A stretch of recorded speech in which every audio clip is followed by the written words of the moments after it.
Perfecto. Buenas tardes. Un saludo para todos. Desde Colombia estamos empezando nuestro webinar de la ALAC en esta oportunidad, en el mes de agosto. Actividad a cargo de la Asociación Colombiana de Coloproctología. Les envío un saludo especial para todos. Mi nombre es Jorge Mario Castro, coloproctólogo.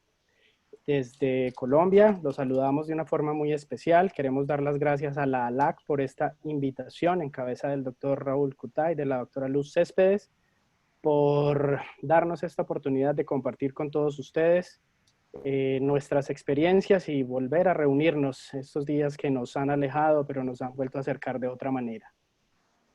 Nuestros asistentes ya están aumentando, vamos a esperar un poco, yo creo que 1 o 2 minutos para que empiece la conexión para todos. Ya tenemos 83 personas en salas y van aumentando. Y ya en un minutico hacemos la presentación. Quiero dar la bienvenida al doctor Raúl Cutay, nuestro presidente de la Asociación Latinoamericana de Coloproctología. Doctor Raúl, buenas tardes. Hola, Jorge. Bueno, bienvenidos a todos. I'm going to speak in English so Paul can follow us. Thank you. Thank you, everybody, to be with us. The Latin American Coloproctology Association is trying to expand their educational activities. And one of them is this monthly webinars, monthly webinars that are organized by the Society of Paraguay. Every month, a different country organizes the webinar, and this time is for Colombia to do it. It was for Colombia. And we have a very interesting topic that is now under pressure, which is the cytoreduction surgery plus HIPEC. Paul Sugarbaker, that I first met, I was a medical student and he was a fellow at the Peter Brigham's Hospital. You remember this, probably some 50 years, almost 50 years ago. That's right. Yep. And Paul was very active. He was something different. And because he was different, I think he was able to work on this, the peritoneal resections in a different way that other people have done in different circumstances. And he established the cytoreduction with peritonectomy and HIPEC. This is a very difficult topic because figures are not that big. The series published, mainly in the beginning, were very small, and the concepts had to be created based on not so strong scientific criteria. But Paul pursued it pushed it in order to have more people involved all over the world. And now this is a well-established kind of treatment that has been put in quarantine, I would say. The Prodigy 7 comes and brings some questions, and I've been with Jesus Esquivel a couple years ago in Peru, and he gave a very interesting talk analyzing the pros and cons of this study. But anyway, I think we have a chance tonight to learn and to update ourselves on this very interesting and important matter. So Eduardo Londoño is now our coordinator of the LAC Educadora. He's in charge of this education stuff, which I believe is the most important activity of our Latin American Association. He's replacing me as the coordinator. It's a great honor to have him replacing me. And I think that at the end of this 2 years as president, we'll be able to have some activities that will be very important for us in an educational set.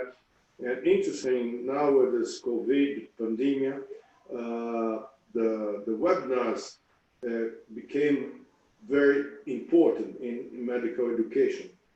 And what we've seen in many of these webinars is a huge number of people following them. That means people now can be educated without traveling. And this is less expensive, easier, and very important, because you can put together people that are top guys in their own places, in their own countries. You can put them together and have now webinars in very high standards, very high levels. And this is what is going to happen tonight with Eduardo Londoño, Esquivel, and Sugar Baker. So I thank you, all of you, to be with us tonight. Eduardo, now it's your turn to talk. Doctor, muchas gracias por ese saludo y por esa introducción. Yo quiero hacerla, ya tenemos un auditorio más generoso, ya llegaron más personas y vamos a empezar con nuestra presentación. Yo quiero presentar inicialmente nuestros moderadores. Es un honor para nosotros presentar al doctor Paul Sugar Baker, director del Centro de Neoplasias Gastrointestinales del MedStar Washington Hospital. Es un honor y pocas veces en la vida tenemos la oportunidad de hablar de una cirugía, de una técnica con la persona que lo inventó. Es como si estuviéramos hablando con el doctor Miles y fuéramos a tener unas conferencias acerca de la resección abdominoperineal. Hoy tenemos ese honor con el doctor Sugar Baker. El doctor Jesús Esquivel, nuestro otro comentarista, jefe de cirugía oncológica del Frederick Health Cancer Center en Maryland, en Estados Unidos, y es para mí un verdadero honor, un placer presentar al doctor Eduardo Londoño, expresidente de la Sociedad Colombiana de Coloproctología, cirujano general de la Universidad Nacional, cirujano coloproctólogo de St. Mark's Hospital, jefe de la sección de colon y recto de la Fundación Santa Fe de Bogotá, profesor universitario, amigo y consejero de todos nosotros. Doctor Londoño, es un gran honor para nosotros y quiero dejarle el auditorio para que nos ilustre con su presentación. Mil gracias, Jorge Mario. Raúl, mil gracias. I'm going to speak in English because I know that for Professor Sugar Baker it's easier.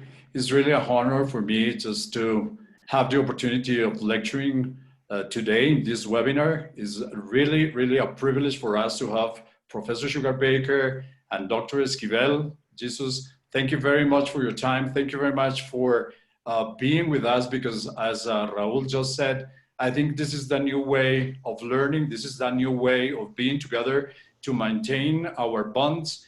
And as I will tell you in the last slide of my presentation, there is a quote from Professor Sugar Baker that really touched me when I spoke with him on the 21st of August, just inviting him. And right away he said, of course, I want to be there. I want to be with my people. I want to be with my disciples. I want to be with everybody that wants to learn. So I'm really privileged to have you both with me. And I'm sure that we are going to have a very nice webinar. Voy a compartir ahora sí la pantalla. While you're doing that, Paul, we have 127 participants. Wonderful. That's outstanding. Outstanding. Yes. Although I wish I were there, wherever there might be. Thank you very much. En primer lugar, quiero dar las gracias a la Asociación Latinoamericana de Coloproctología por la invitación, asimismo a la Asociación Colombiana de Cirugía. Darle las gracias nuevamente a los comentaristas de lujo que tenemos en la noche de hoy y obviamente a nuestro presidente, el doctor Raúl Cutayt, amigo cercano, y al doctor Castro. Esta charla la quiero dedicar realmente en memoria del profesor Germán Romero Miranda. Muchos de los miembros de la Asociación Latinoamericana de Coloproctología tuvieron el gusto de conocerlo. Este año nos dejó, pero dejó un gran legado para nosotros. Gracias a él conocí la Asociación Latinoamericana y es un gusto realmente recordar su nombre en este momento. Vamos a hablar sobre la cirugía de citorreducción más HIPEC, la experiencia de nuestro centro, un centro de cuidado clínico que está certificado por la Joint Commission International. Pertenecemos a la Fundación Santa Fe de Bogotá, su hospital universitario, y realmente es para nosotros un privilegio poder dar esta charla. No tengo ningún conflicto de interés. Empecemos por unas estadísticas globales. Esto es tomado del GloboCan de 2018. Ustedes ven que la incidencia de cáncer colorectal a nivel mundial es muy importante, representa más o menos 1.100.000 casos al año nuevos, con aproximadamente 560.000 muertes, y ustedes ven que la incidencia es el tercero en el mundo, representando el 10.2%, y es el segundo en mortalidad después del cáncer de pulmón.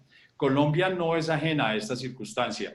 Colombia realmente, como ustedes lo ven, tiene una incidencia muy importante de cáncer de colon y recto que viene subiendo. Somos un país de 50 millones de habitantes, cercano a los 50 millones de habitantes, y ustedes ven que el cáncer de colorectal representa el tercer cáncer en incidencia. En los hombres el tercero y en las mujeres es el segundo después del cáncer de seno.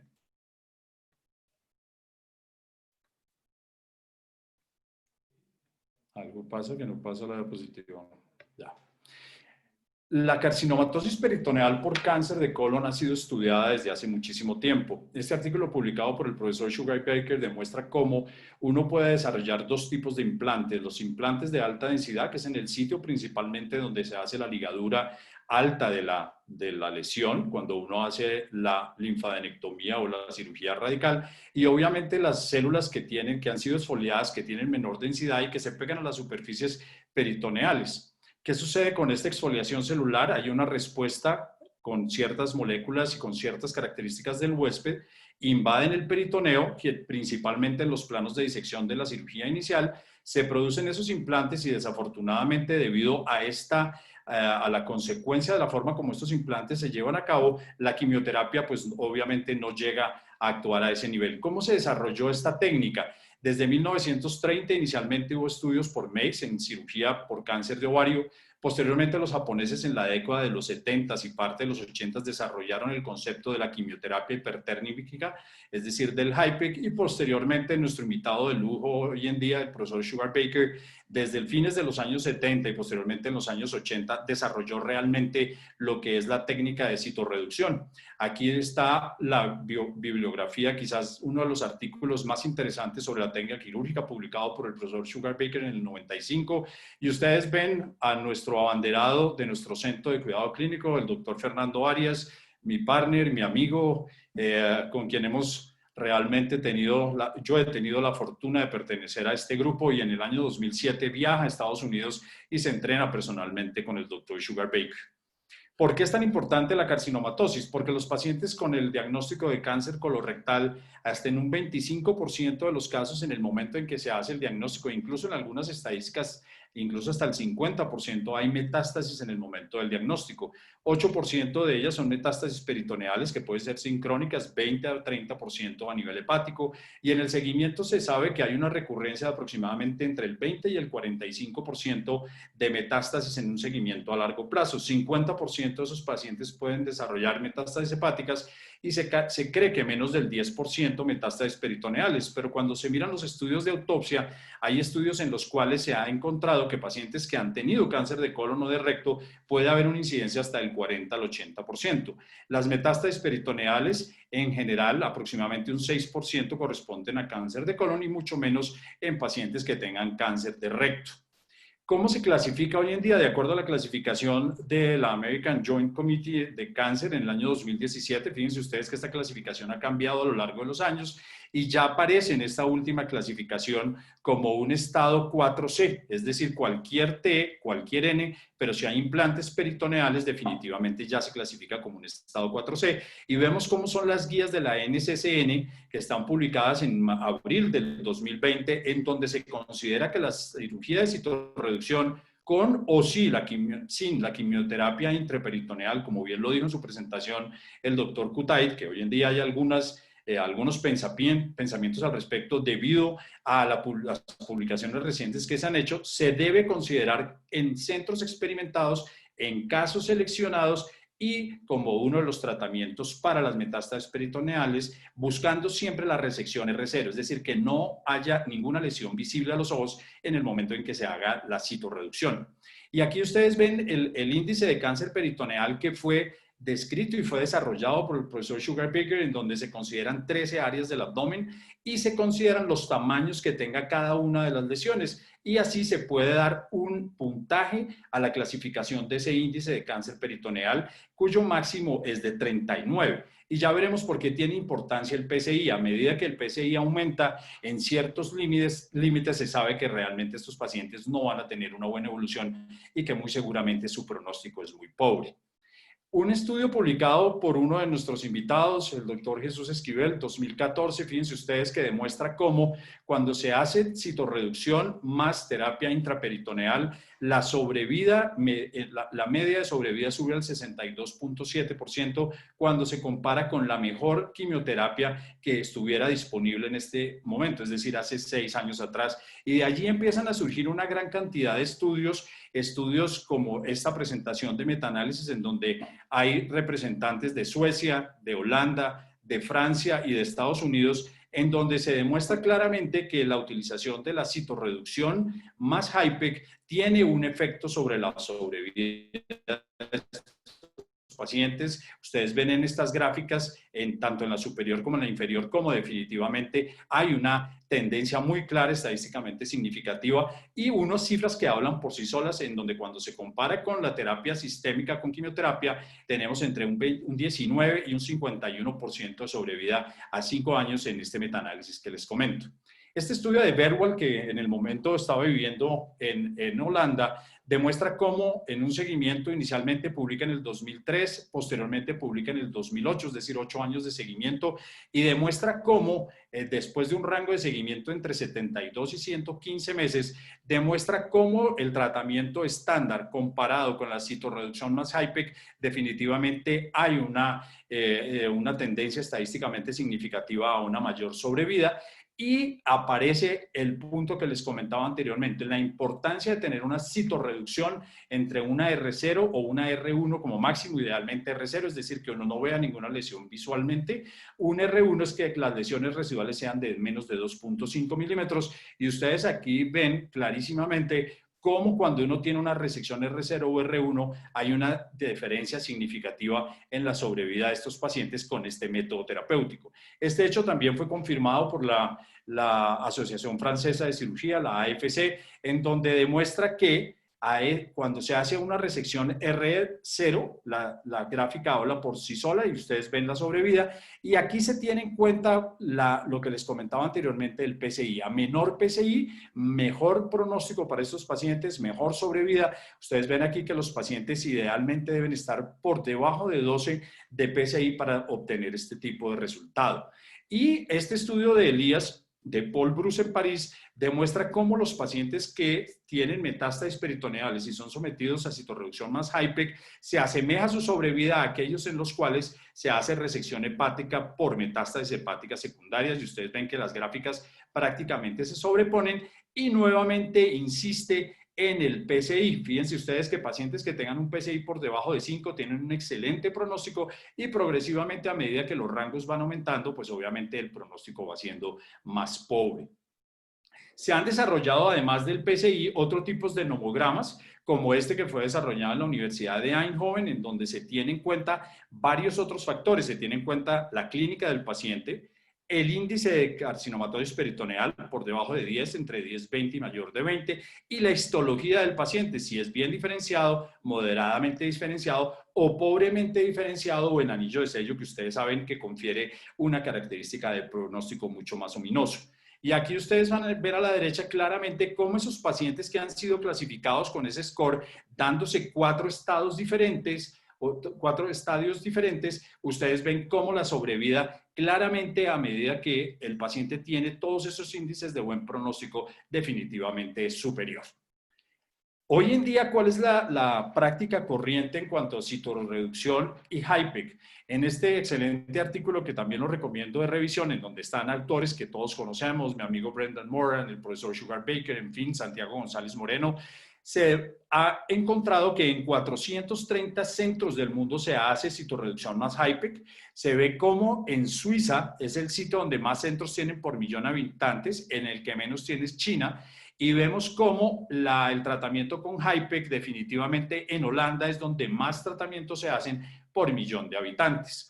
Eso es importante de tener en cuenta porque estos grupos son centros de excelencia, son centros especializados y para nosotros como grupo de Centro de Cuidado Clínico de la Fundación Santa Fe es un honor que estemos en esta publicación del Journal de Gastrointestinal Oncology en el 2016, donde ustedes ven que estamos dentro de todo este grupo en donde la morbilidad y la mortalidad de nuestro grupo hasta el año 2015, porque después tenemos la otra estadística, definitivamente era comparable con los demás centros. Y lo que demuestra este artículo es que este tipo de cirugía debe ser hecho por personas que estén entrenadas, personas que tengan un seguimiento adecuado de los pacientes con unos protocolos estándar, con unos protocolos muy estrictos y que obviamente la curva de aprendizaje se haya pasado, que se considera entre 70 y 100 casos, pero seguramente después nuestros invitados nos podrán ampliar esta información. ¿Cómo hacemos la evaluación preoperatoria de estos pacientes? Esto es tomado de un artículo que ustedes ven ahí la referencia, en donde se reunieron expertos de todas partes del mundo y llegaron a la conclusión de varios de los factores que se deben tener en cuenta con estos pacientes. Más del 75% de los expertos consideran que los pacientes obviamente deben ser manejados por una junta multidisciplinaria, deben ser evaluados por los diferentes especialistas. En el caso nuestro hay un cirujano gastrointestinal alto, un oncólogo que es el doctor Jorge Otero y un cirujano de colon y recto que soy yo. Y todos estos pacientes son inicialmente evaluados por nosotros, se hace una evaluación muy estricta del protocolo con exámenes complementarios y posteriormente se lleva a una junta multidisciplinaria donde hay más de 7 especialidades y se toma la decisión final de cuál es el tipo de tratamiento que debe seguir este paciente. En nuestros pacientes hacemos un TAC de tórax, hacemos un TAC abdominopélvico y en casos seleccionados hacemos un PET scan y una laparoscopia, que es muy similar a lo que recomiendan estos expertos, no en todos los casos lo hacemos. ¿Cuáles son las contraindicaciones de este procedimiento? Y fíjense ustedes que en los expertos más del 50% consideraron algunas circunstancias que me parecieron muy relevantes. No consideran una contraindicación si hay una metástasis pulmonar tratable, es decir, que se pueda hacer una resección. No consideraron que si hay una adenomegalia retroperitoneal que sea resecable como parte de la citorreducción, sea una contraindicación. Las metástasis hepáticas que sean tratables, es decir, bien sea por hepatectomía, bien sea por segmentectomía, bien sea con algún otro tipo de tratamiento, según el número de las mismas, según la cantidad de hígado que esté comprometido y obviamente el remanente de hígado que quede, no lo consideran una contraindicación y tampoco lo consideran cuando hay una histología de un mal diferenciado o en anillo de sello. ¿Cuáles son las contraindicaciones absolutas que también las planteamos en nuestro grupo y somos las que aplicamos? Metástasis cerebrales, pulmonares múltiples, metástasis hepáticas mayores de 3, un PCI mayor de 12 a 16, aquí hay una gran discusión. Algunos piensan que pacientes por encima de 16 definitivamente no deben ser llevados a esta intervención. Nosotros consideramos que el mejor pronóstico está cuando tienen un PCI menor de 12. Extenso compromiso de las serosas del delgado y del colon que impiden la citorreducción, obstrucciones cementarias del intestino delgado o cuando una resección va a dejar a un paciente con un intestino corto, el compromiso masivo del hilo hepático, contraindicaciones de tipo médico por comorbilidades y la edad mayor a 70 años que como veremos no se aplica en todos los casos porque hoy en día sabemos que la edad cronológica no siempre es la edad biológica del paciente. Se puede hacer citorreducción más HIPEC y resección de metástasis de hígado en forma sincrónica. Lo demuestra Elías con su grupo, nuevamente de Villejuif, del Hospital Paul Bruce en Roissy, donde ustedes ven que definitivamente, si bien el hecho de tener un índice peritoneal más alto y un número más alto de metástasis confiere un peor pronóstico, si uno hace una selección adecuada de los pacientes, es factible. Y esto lo demuestra también el estudio australiano, en donde ustedes ven que cuando se tiene un PCI menor de 7 y metástasis hepáticas menor a 3, definitivamente está justificado hacer este tipo de procedimiento y es factible hacerlo. Y en un seguimiento a largo plazo, fíjense ustedes el comparativo, cuando existe metástasis peritoneales y metástasis hepáticas o cuando existe solamente metástasis peritoneales, definitivamente el pronóstico empeora cuando hay metástasis hepáticas, pero no es una contraindicación para el procedimiento. Y este artículo, que es mucho más reciente, del 2019, demuestra exactamente lo mismo con las gráficas en donde hay metástasis hepáticas en rojo y donde no las hay, con una sobrevida muchísimo mejor, obviamente, cuando no hay ese compromiso hepático.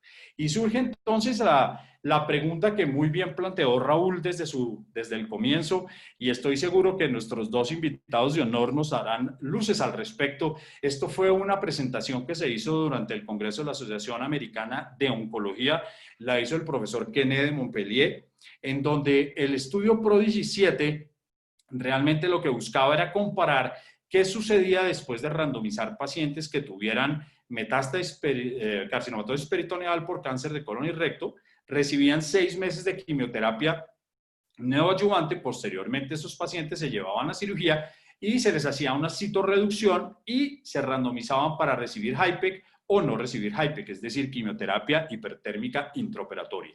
El estudio fueron 265 casos, en 90% de ellos se logró una CCR0, es decir, una resección radical adecuada, y fíjense ustedes que las cifras desafortunadamente demostraron que se utilice o no se utilice el HIPEC, realmente la sobrevida global es similar, 41.7 contra 41.2. 5 años de seguimiento, la sobrevida es de 39.4% contra 36%.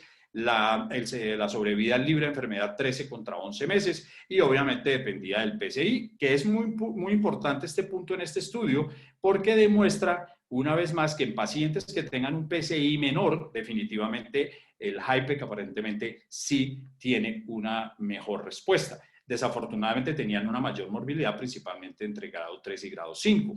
Y él mismo, posteriormente a esa presentación, el artículo realmente lo que busca en este editorial es ver si el HIPEC tiene o no tiene futuro. Él considera que la citorreducción es la parte más importante de la cirugía, es la clave del éxito en este grupo de pacientes, pero realmente no la pida el HIPEC, es decir, no hace un entierro formal del mismo, considera que hay otras alternativas, que se deben estudiar otras posibilidades de HIPEC y de allí pues obviamente partirá el futuro.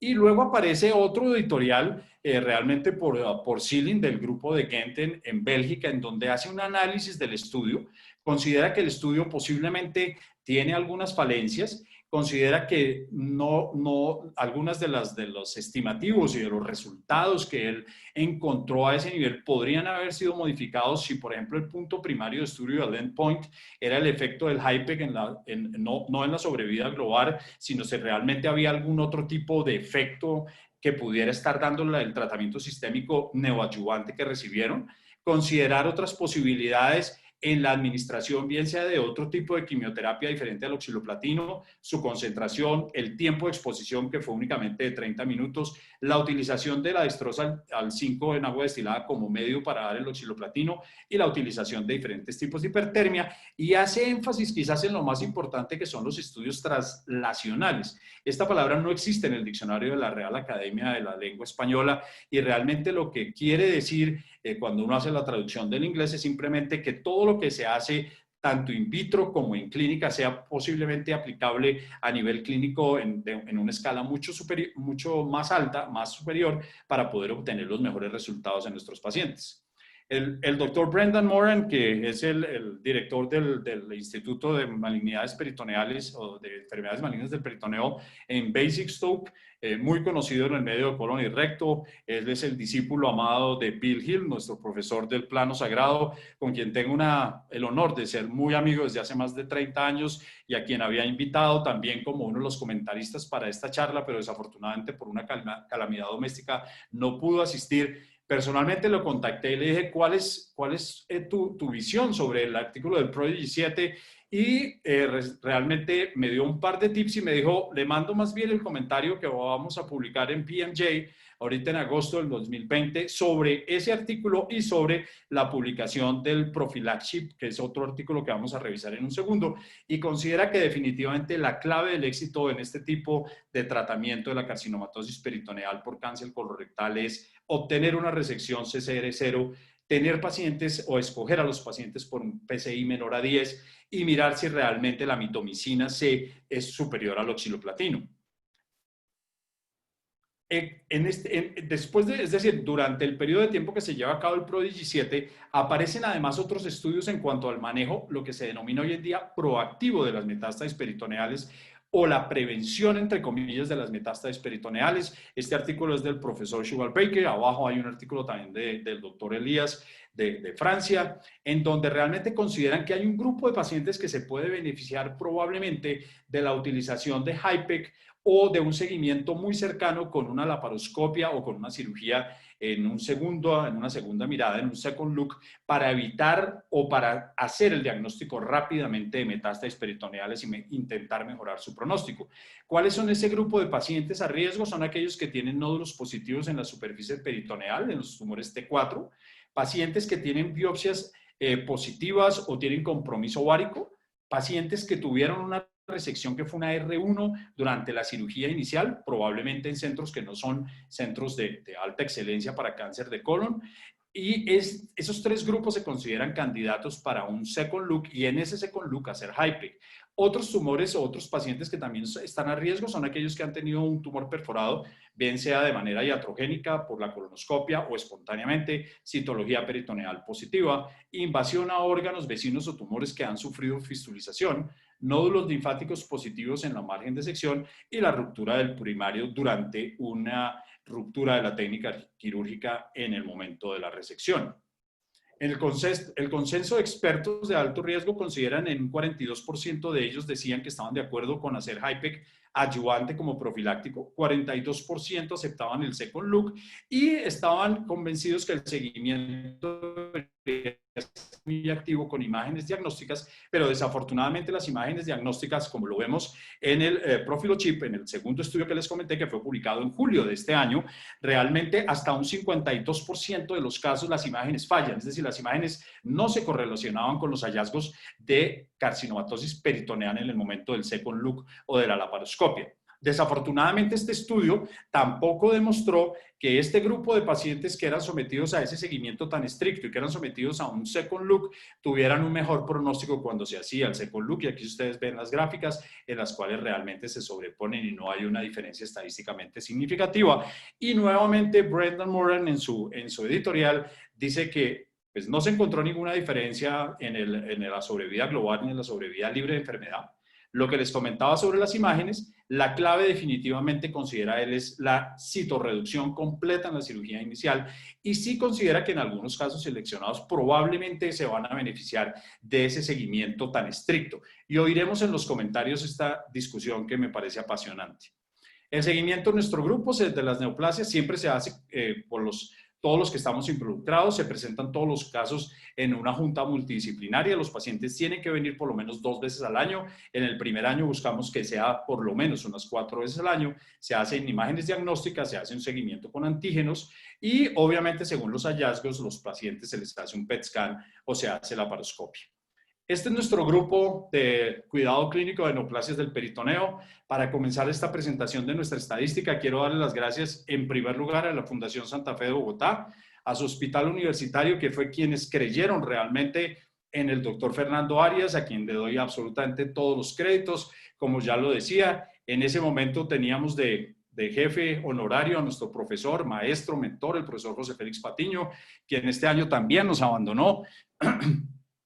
Pero nos dejó un gran legado, un legado de que debemos ser innovadores, de que debemos estar siempre en pro de nuestro paciente, que siempre el trabajo multidisciplinario y el trabajo en grupo es muchísimo mejor, es el éxito realmente de los grupos.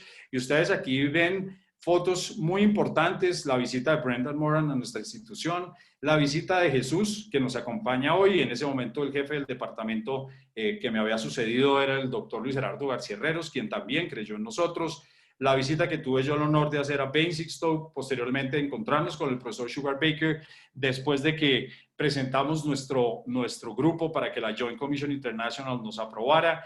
Y aquí ustedes ven el certificado con una recertificación 2 años después. La nominación al premio de Value Health que tuvimos el año pasado. Aquí ven la visita de la Joint Commission en cabeza de esta enfermera, una gran señora, Carla. Y ustedes ven una gran cantidad de personas que están ahí representados. Yo hubiera querido poner a todos, realmente es el hospital que está comprometido con nosotros. Debo darle las gracias a todos, es decir, al departamento de anestesia, patología, imágenes diagnósticas en cabeza del doctor Diego Aguirre, infinidad de servicios que siempre están con nosotros y siempre resaltar la labor de enfermería con Marta Mora, que es nuestra jefe de enfermería, nuestra perfusionista, y como algunos de ustedes de la generación antigua se acuerdan, había una película que se llamaba MacGyver. Ella es la que arregla todas las circunstancias de todos los problemas, es una persona supremamente recursiva que vive por sus pacientes y que realmente es un honor tenerla con nosotros. Estas son nuestra presentación de nuestro grupo.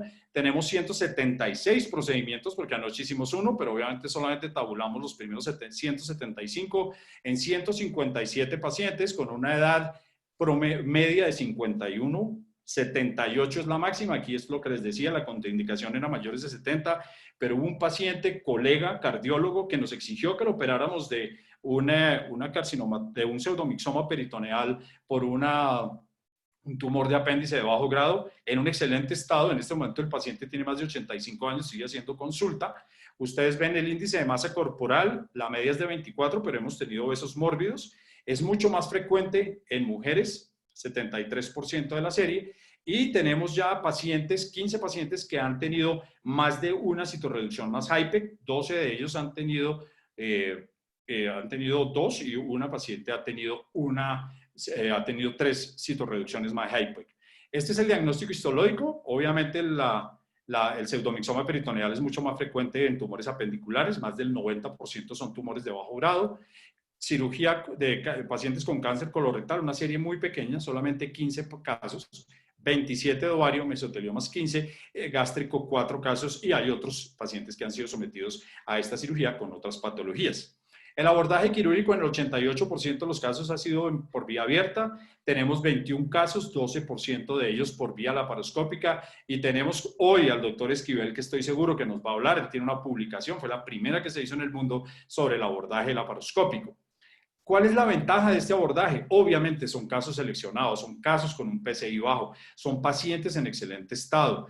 Pero fíjense ustedes que el tiempo quirúrgico en general es muy similar, pero la estancia hospitalaria se disminuye a menos de la mitad, y asimismo la estancia en la unidad de cuidado intensivo, bondades de la laparoscopia.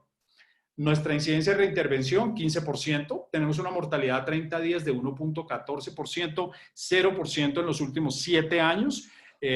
Y teníamos una mortalidad del 3.8 en el 2015, que fue cuando se hizo la publicación de los centros de excelencia que vimos referenciada anteriormente. Reingreso 14%, tiempo quirúrgico promedio es 13.6 horas, pero hemos tenido un rango de 8 a 25 horas. Tenemos la mediana del PCI está en 19.6. Sangrado transoperatorio, fíjense ustedes, 200 a 9.000, en este momento la mediana está en 2.000, pero realmente en los últimos 30 casos podría decir que estamos por debajo de 1.200 centímetros cúbicos. Tenemos una morbilidad global de grado 3 a 5 del 19%, y quizás la incidencia más alta de complicación la tenemos en tromboembolismo pulmonar y trombosis venosa profunda. Es un estudio que hemos hecho al respecto, no hemos encontrado una causa, tomamos todas las medidas. Estos pacientes se anticoagulan muy tempranamente porque sabemos que la manipulación pélvica y el tiempo quirúrgico obviamente son factores, más su enfermedad de base, que contribuyen a este hecho. No hemos encontrado todavía la causa, incluso en los estudios no encontramos trombosis a nivel de las venas ilíacas, en algunos encontramos algo periférico, pero puede ser que estos pacientes desarrollen trombosis o tromboembolismo pulmonar primario a nivel pulmonar. Hemos logrado la citorreducción completa en el 85% de los casos, es decir, en 149 de ellos. Se han hecho 100 resecciones intestinales, incluidas resecciones de intestino delgado, siendo la más frecuente, obviamente, la hemicolectomía derecha, pero ustedes ven que hay una amplia gama, y hemos tenido la necesidad de hacer 15 resecciones anteriores bajas de recto. 20 pacientes han necesitado ileostomía de protección por indicación durante la intervención, y solamente uno de ellos una colostomía. Tenemos una incidencia de fístula anastomótica de 7.3%, y realmente en los últimos 4 años no tenemos ninguna fístula anastomótica. En cuanto a la estancia quirúrgica, demuestra una vez más lo que es la curva de aprendizaje. Después del caso 70 tenemos una caída muy importante en el tiempo de estancia en la UCI. Esto se debe obviamente a una experiencia del grupo, resaltar el hecho de nuestros intensivistas, la manera como trabajan, las terapistas respiratorias, soporte nutricional, es decir, todo el hospital que se mueve alrededor de nosotros, dándonos ese apoyo fundamental. En el caso 70 ven ustedes cómo se disminuye prácticamente a la mitad la estancia y hoy en día estamos en 2.31 días.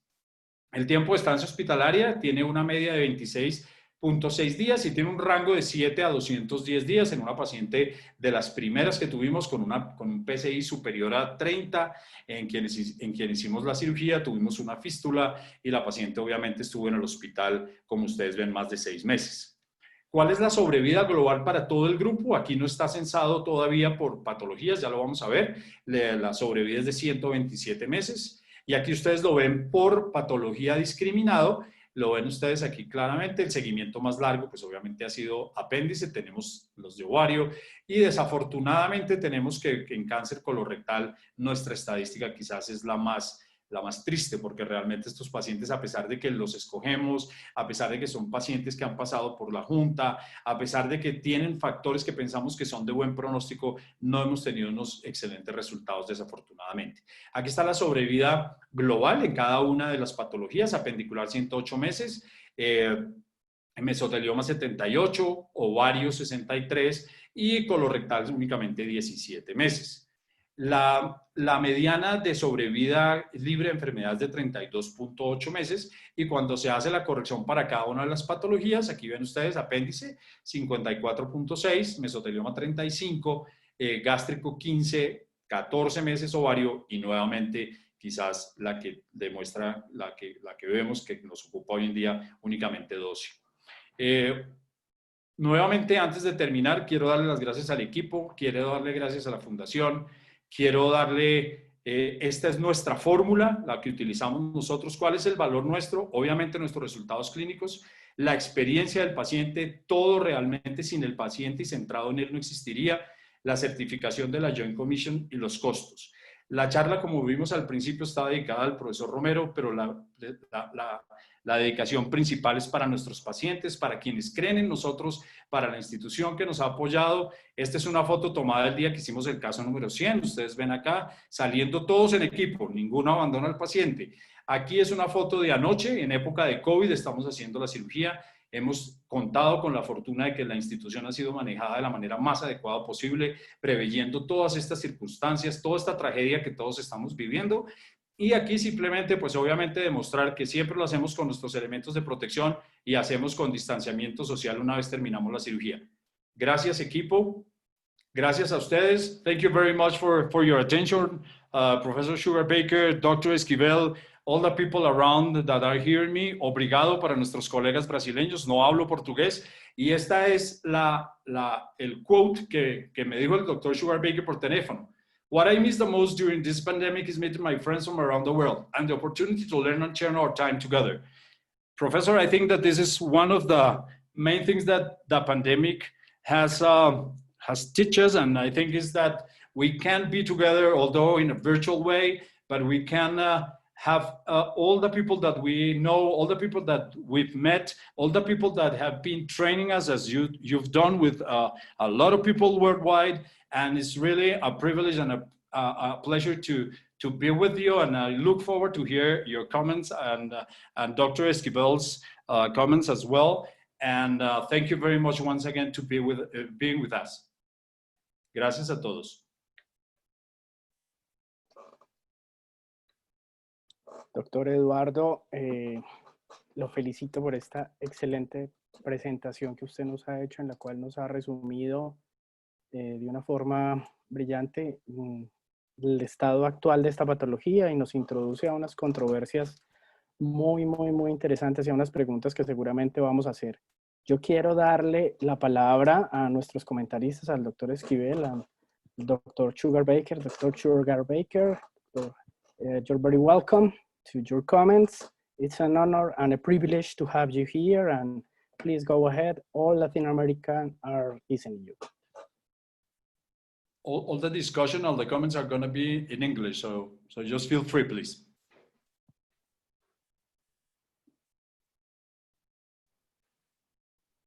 Your mic is off.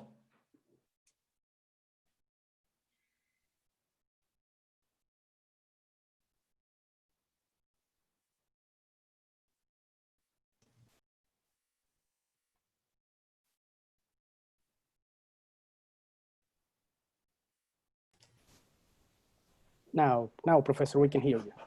Oh, okay, very good. Jesus, you want to go first? You want me to start off with the discussion? How do you want that to play out, Jorge? Well, thank Go you. first.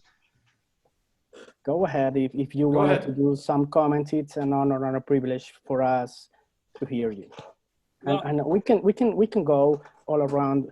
We have some questions, and please go ahead, Doctor. well, perhaps I'll just start off by following up on what Raul said early on regarding the change in practice that Prodigy 7 seems to be causing. So let's be objective about the data presented in Prodigy 7. By the way, I think before you say anything about this protocol, you have to understand that it has not been published. It has not been subjected to peer review. Now, maybe it is going to appear in Lancet Oncology, but as yet, the outcomes have not been decided on by the reviewers. So first thing I would say is, as I look at the data with my own statistician here, I see it as a positive study. Let me repeat that. As I review the data from Prodigy 7, it is a positive study. It's not as positive as Dominique Elias wanted it to be, but it is a positive study. If you look at the disease-free survival, there is a survival advantage, very simple to see on the data presented by Quinet at ASCO 3 years ago. There is a significant disease-free survival advantage of P equals 0.04. Now, why that was disregarded has something to do with the way the protocol was set up, but nevertheless, the data says this was, from the perspective of disease-free survival, a positive study. Now, the major problem, and I have to say I'm sympathetic with the French organizers here. They had 16 crossovers from no HIPEC to HIPEC.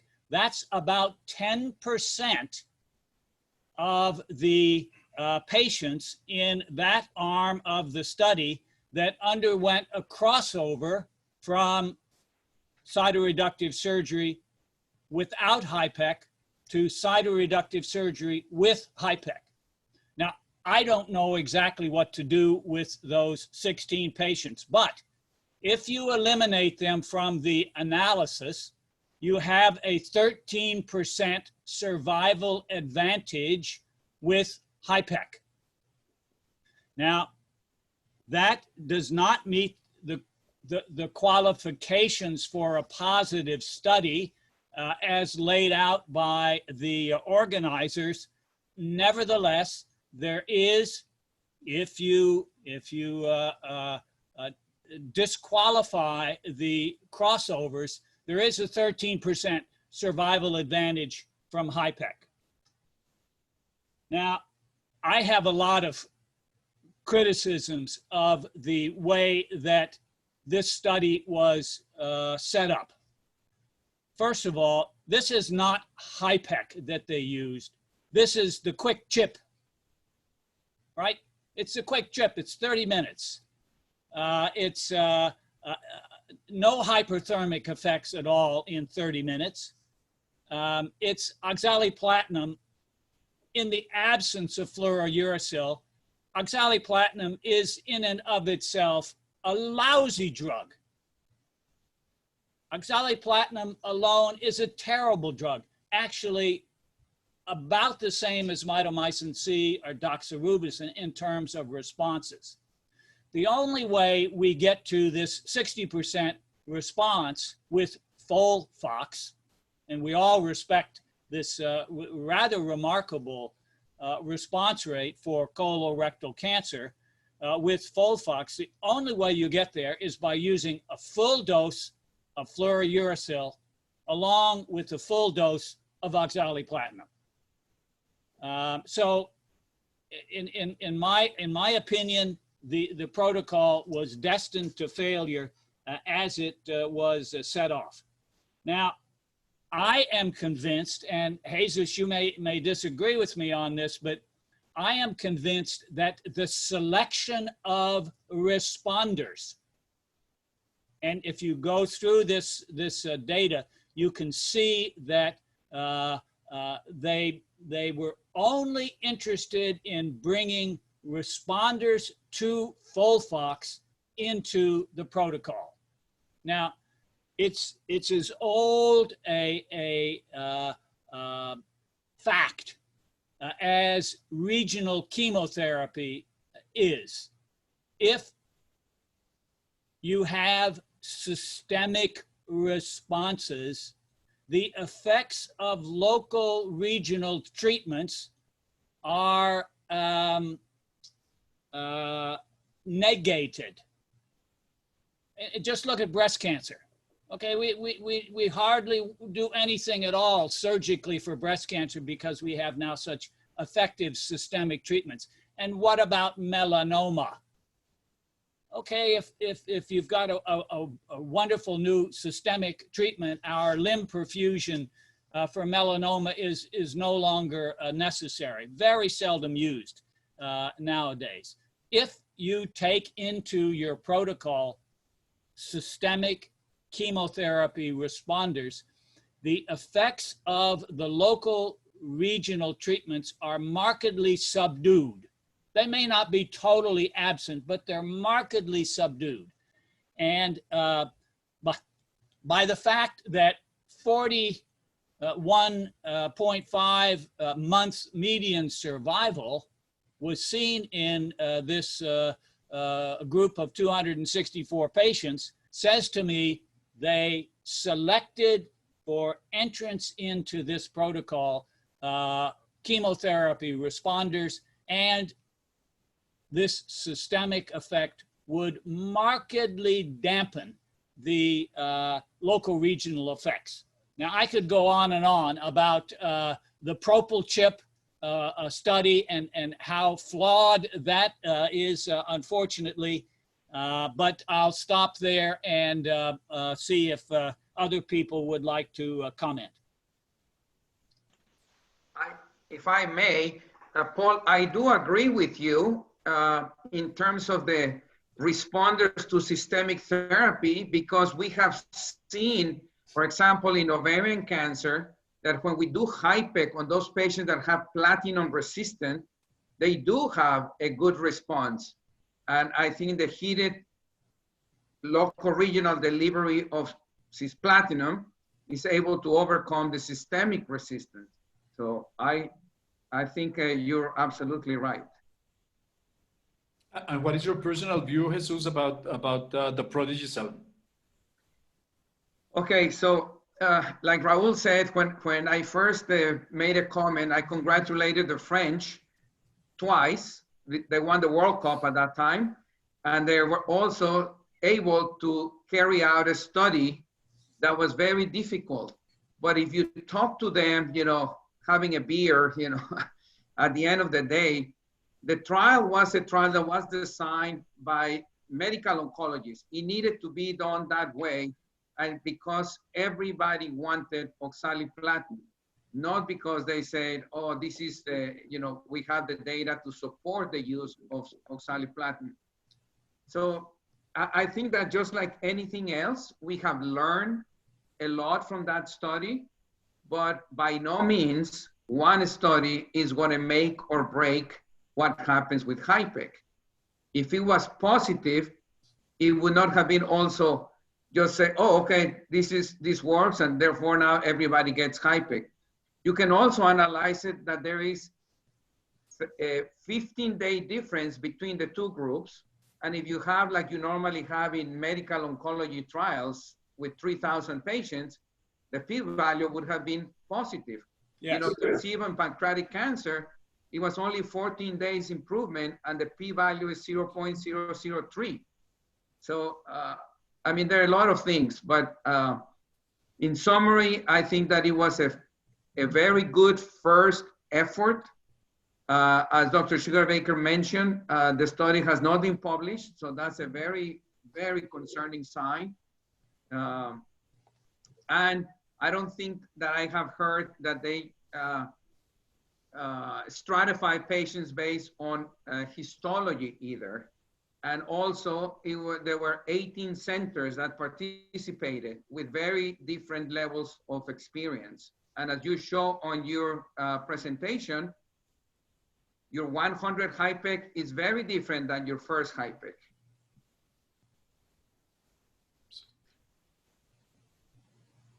I don't know if you want to go to some questions, because I see that, first of all, Paul, we got to 162 participants. That is impressive. And I see that people are asking questions, so I don't know if the moderators want to go to that. Hey, I'd like to, before answering questions from the audience, I would like myself to make a few questions and a few comments. I think one of the problems in evaluating what happens with HiPEC is the diversity of protocols that people use. Mitomycin or oxaliplatin, how many minutes for the best to be effective?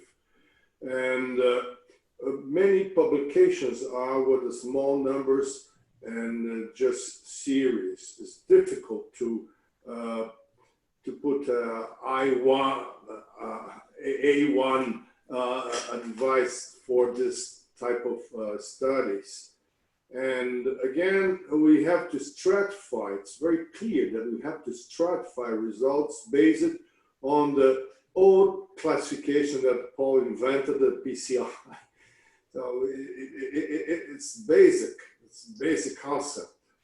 So, and after making this comments, I have a few questions that I'd like both Jesus and Paul and also Eduardo to comment on.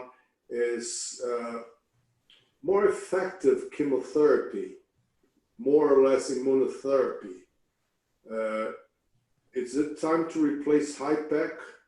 There's a study that just came out from the Milano group saying that chemotherapy with or without HiPEC gives the same basic results for the patients as in general. Another question, do we have to do always preoperative chemotherapy?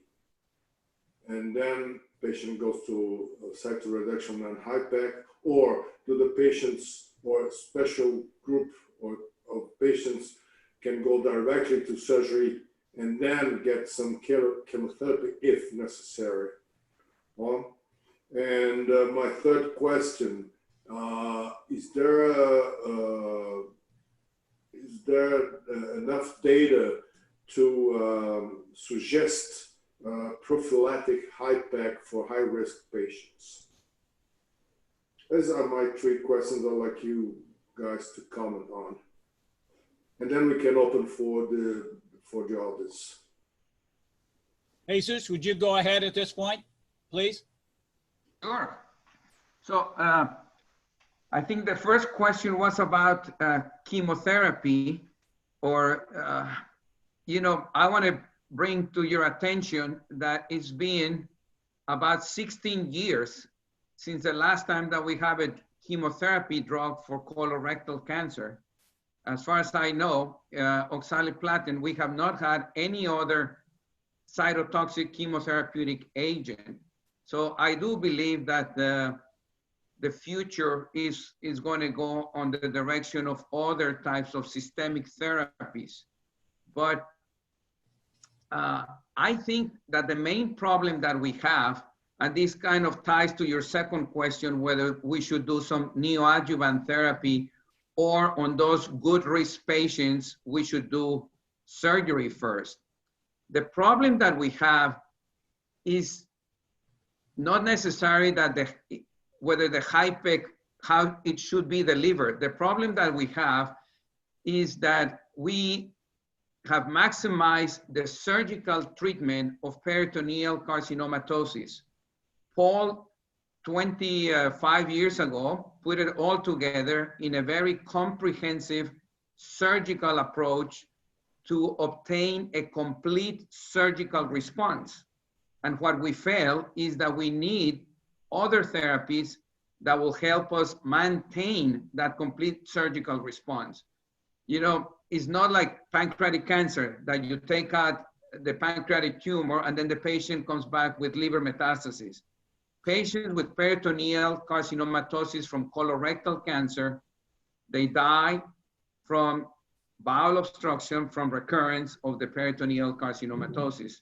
It's not cachexia from systemic disease. It continues to be a local regional problem. And so I think that before we get to try to identify who are the highest risk patients that are going to develop a recurrence, remember, we have learned that even certain drugs like that work on stage 4 colorectal cancer, they do not work on a stage 3, you know? So I think we have a lot of questions. I think that what we need to try to identify is who are going to be the responders, who are not going to be the responders. And I think the answer is going to be on a genomic profile to try to establish, you know, there is some mutation.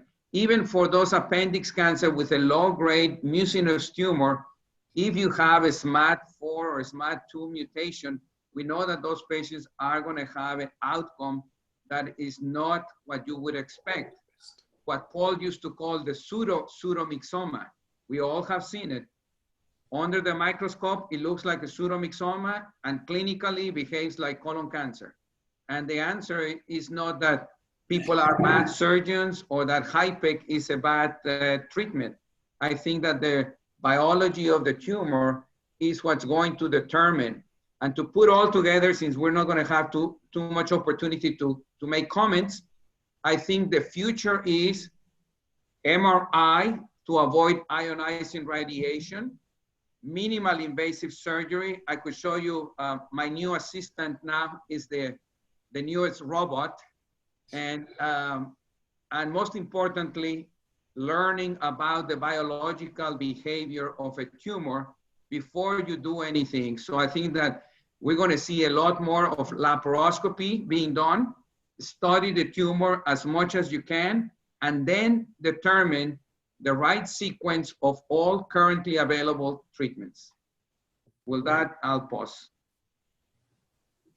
So let me respond, Raul, as best I can to your queries. I totally agree with you that a major problem for us is the great, as you say, the diversity of HIPEC.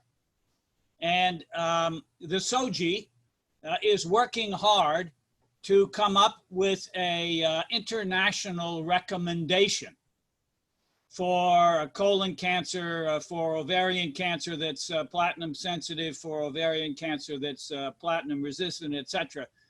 So I'm hopeful that by the end of the year, we're going to have a consensus of the best HIPEC in a large number of clinical situations, because there's just too much diversity, and it's very hard to compare one person's group to the other. I mean, to compare the HIPEC, which I used yesterday, to the quick chip, which the French used, I think is, one is pharmacologically destined to failure, and I hope the other one is going to be quite good. I do use a perioperative oxaliplatinum, 200 milligrams per meter squared, but I also use 1,600 milligrams per meter square of combined intravenous and systemic fluorouracil. We call it the perioperative FOLFOX. I think it's going to be very good. You know, it's hard to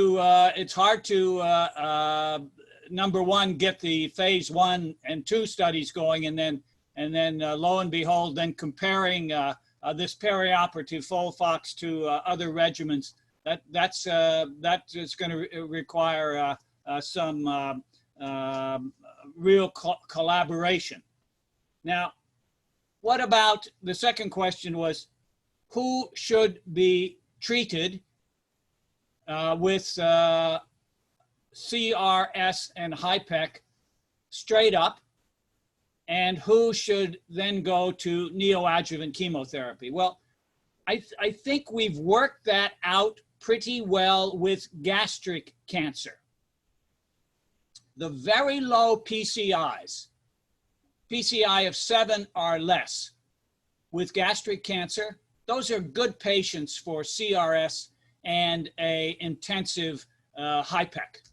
And we're going to have 30 to 40% long-term survivors with those very low PCIs treated upfront with CRS and HIPEC. Of course, if you've got more disease, you should go to a systemic treatment, and then we would take on those patients who are responders. We would take those on for cytoreduction in HIPEC. I think we can do exactly the same with colon cancer.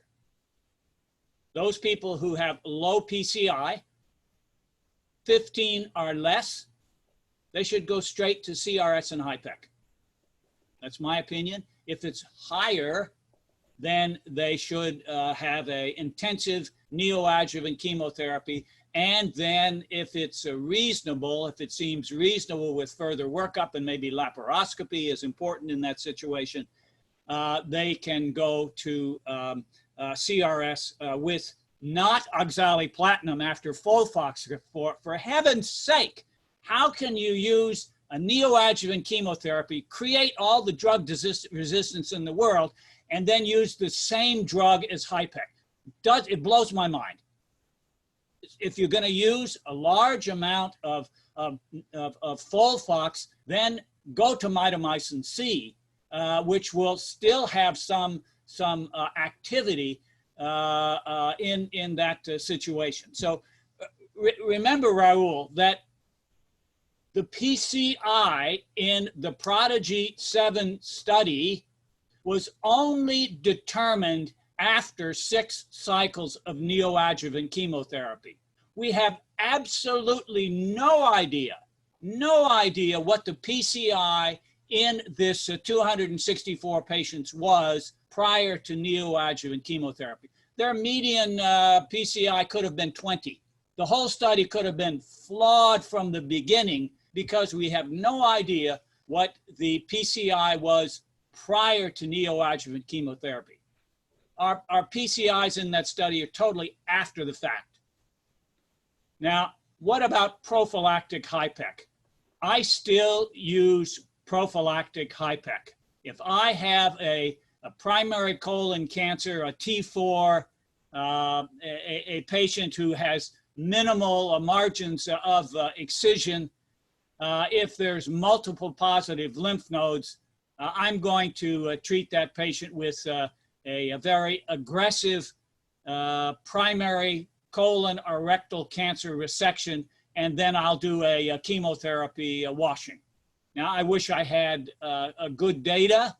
I mean, we've got single institution data that suggests that those people can do better. They develop less local regional failures. They develop less peritoneal metastases if you add a prophylactic HIPEC onto the It's about 10 to 15% of the primary colorectal cancers here at the hospital center that will be recommended by the MDT for HIPEC as part of their primary resection.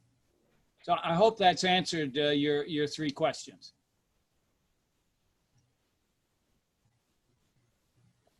I think that we can now open the floor for the questions that come from the audience. Great. Yes, there are some questions. I want to start with Dr. William Sanchez's question, surgical oncologist from here in Colombia. He asked, how has it been toxicity and secondary effects of the use of postoperative peritoneal chemotherapy, especially when doxorubicin has been used? How has it been? Toxicity and secondary effects of doxorubicin. Jesus, I'll answer that. I've spent 30 years trying to find a magic bullet that would perform the way Jesus Esquivel said. We would do the best cytoreduction, and then we would put something into the peritoneal space that would preserve that cytoreduction, because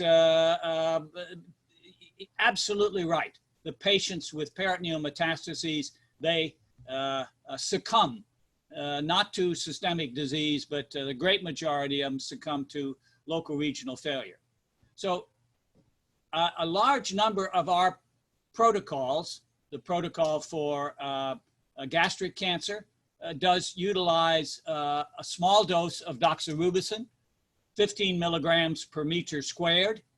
Our protocol for mitomycin C mixes in doxorubicin and 5-fluorouracil. And if it's used in low doses at 15 to 20 milligrams per meter squared, you'll be okay.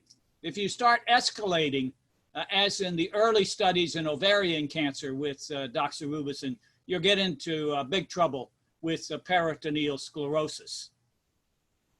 So small doses of doxorubicin make sense. I think especially for ovarian malignancy, combination of cisplatin and doxorubicin, and then we put in the systemic ifosfamide. Very, very pleased with that regimen for recurrent ovarian cancer, where we can bring about a complete cytoreduction. Thank you, Professor. Another question is about the timing for anastomosis. When did you do the anastomosis, before or after the perfusion? What about the difference, talking about fistula rate? Well, Jesus will have a different answer to this than I do. I, for better or worse,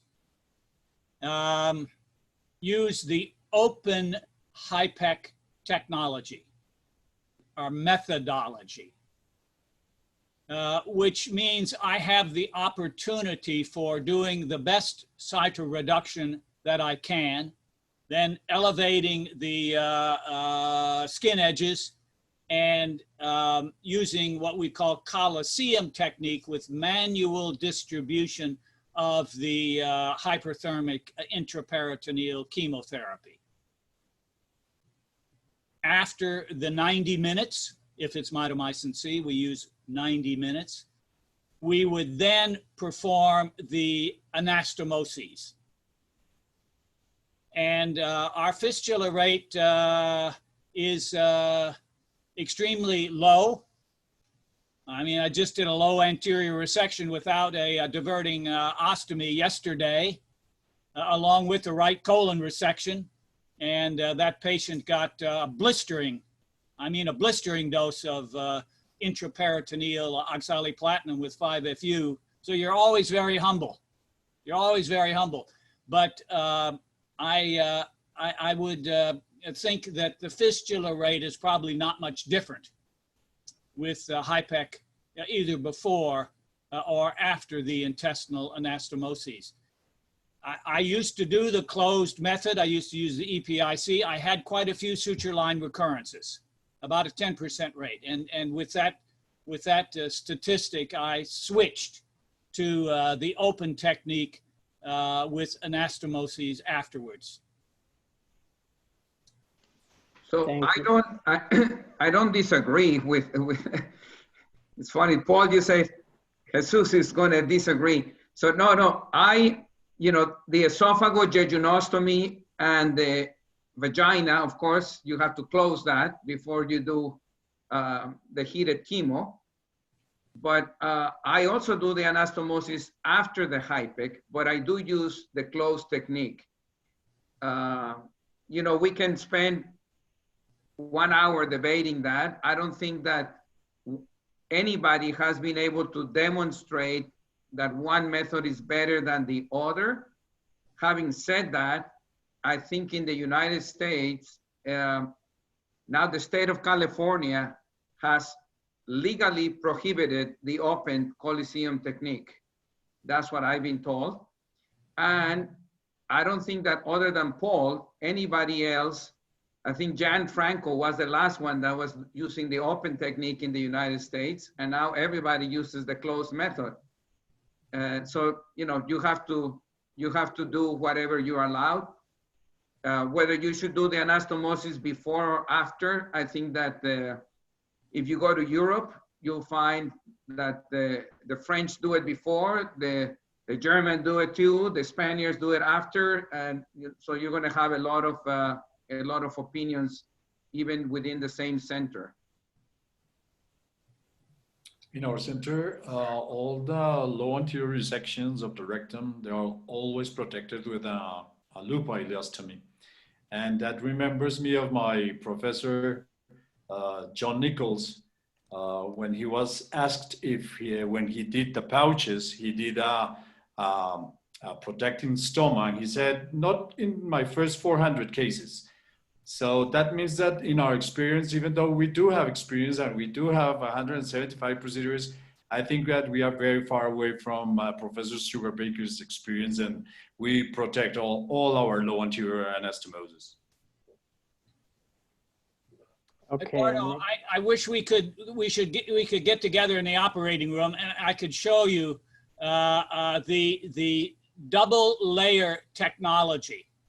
We staple the colon to the rectum with the Ethicon ILS 31 or 33, and then we put in a second layer of sutures to bury that staple line.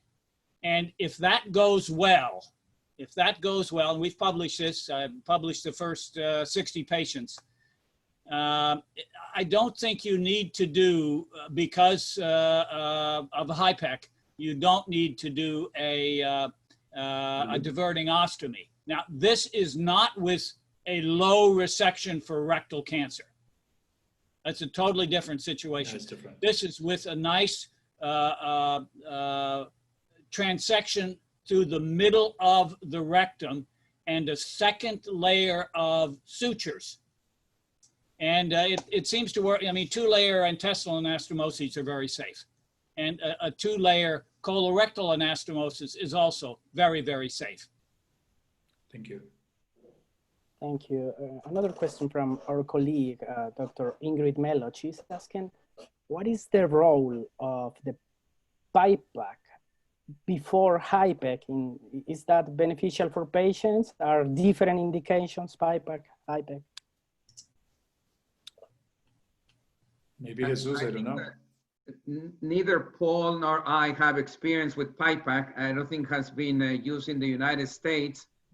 But this is the question that I ask anyone that uses PIPAC. Thank you so much. The target for HIPEC is small microscopic residual disease, right? That's why we use HIPEC. What is the target for PIPAC? We use it in many different scenarios, kind of like a chemical cytoreduction in preparation for then surgery, or sometimes to treat ascites, or sometimes because that's the only thing you can do and you can repeat it. So that's all I can comment about PIPAC.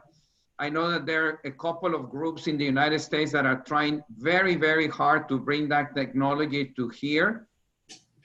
Having said that, anything that says aerosolized chemotherapy is going to be very difficult to get approved at any institution. I don't know if, Paul, you have anything different in terms of where is PIPAC in the US? I think the problem with PIPAC in the US is, I guess, an environmental risk, but I think that can be overcome. I think that the reason PIPAC is not being used in the US is that there's no data, no evidence-based medicine to support its use. There's never been a randomized trial. It seems to show some responses, but you know, it's very difficult to, it's like, Raul, it's like the very early data with HIPEC.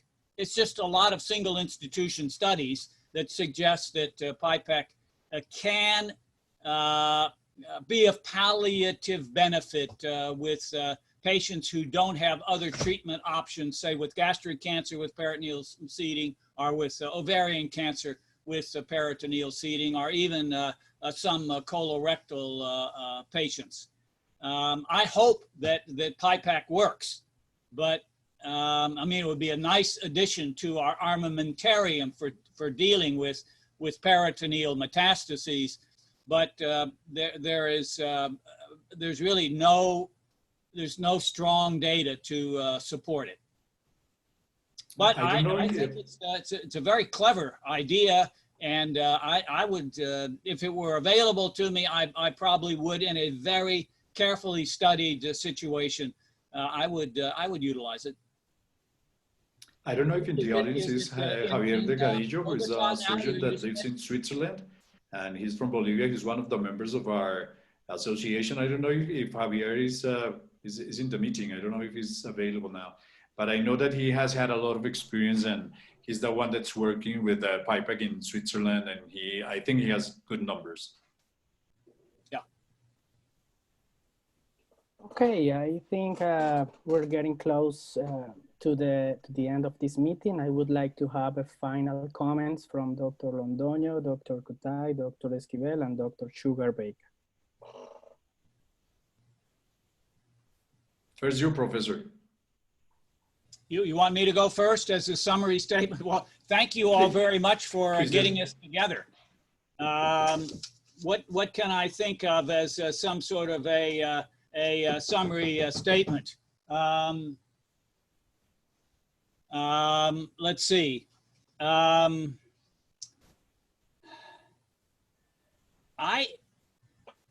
think that we've come a very long way in the management of a extremely difficult problem. You know, we started with appendiceal malignancy, and with those pseudomyxoma patients, we all remember them where they just died a miserable death.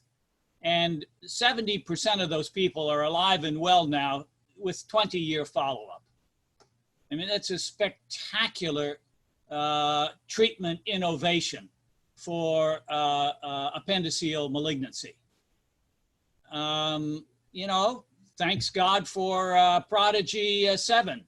We have a 41% long-term survival with peritoneal metastases for colorectal cancer.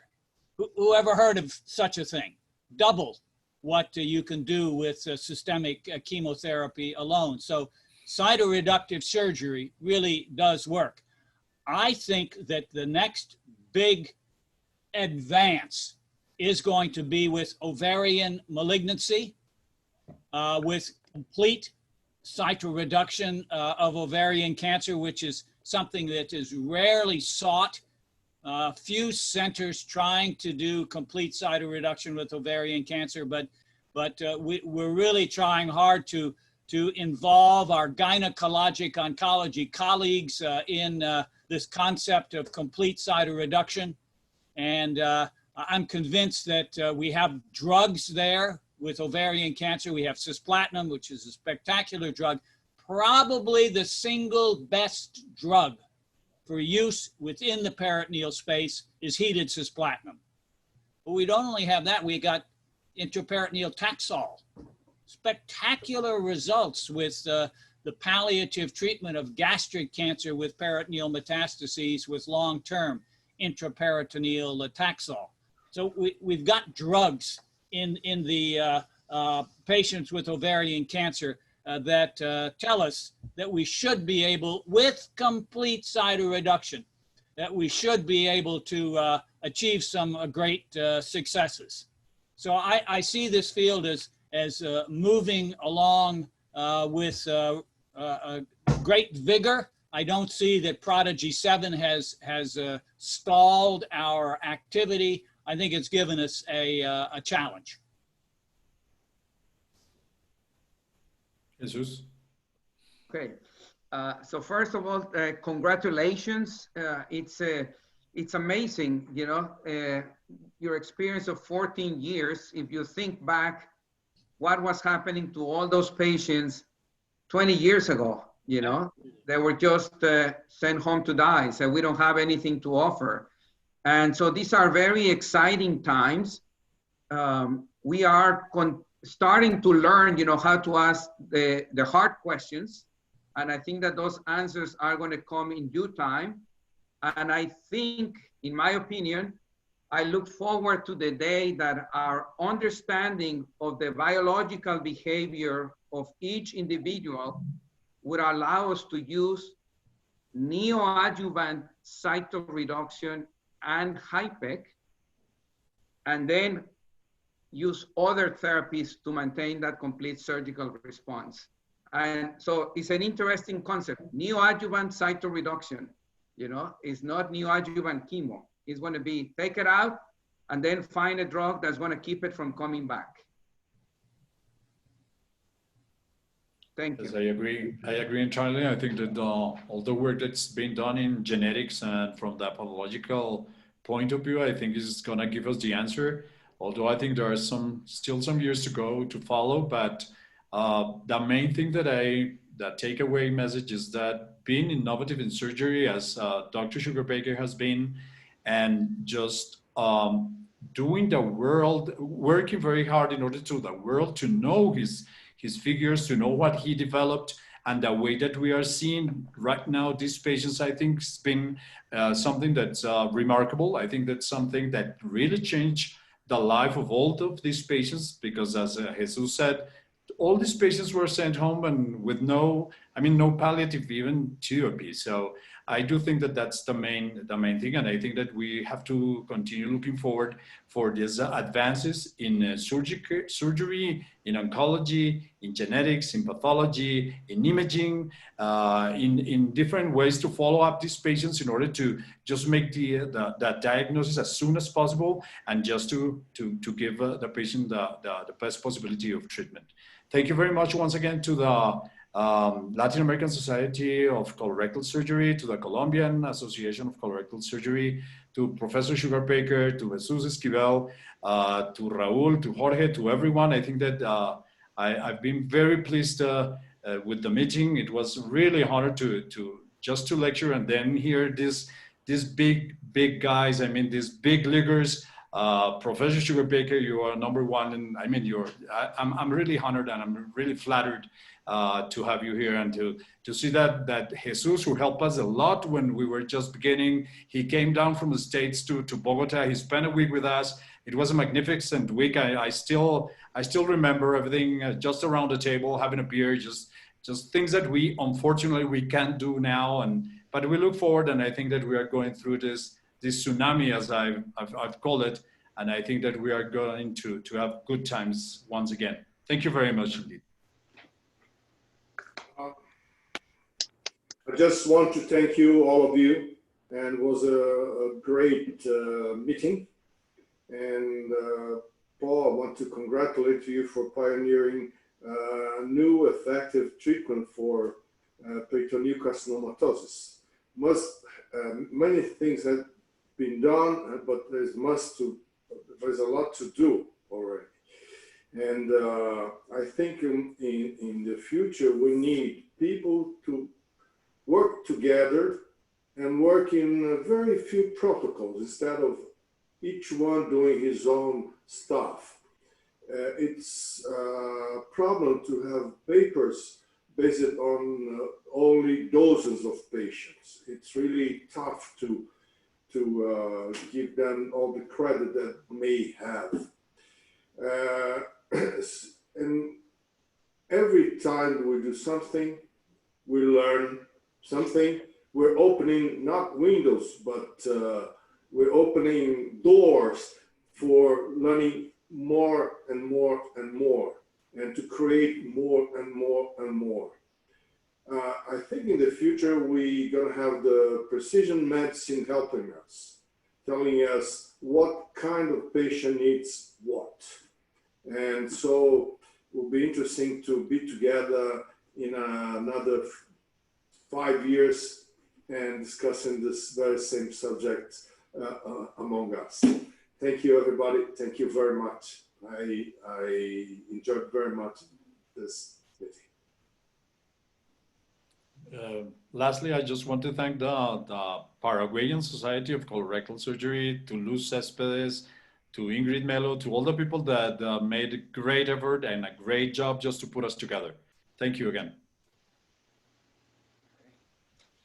Un saludo muy especial a todos, que tengan una buena noche y cuídense mucho. Muchas gracias por la presencia. Take care, Professor Sugarbaker. Bye-bye and thank you. Ciao, Jesus, cuídate. Paul, good to see you again. Jesus, good to see you again. Jorge, Luz, Eduardo, bye-bye. Bye-bye. Bye. Bye.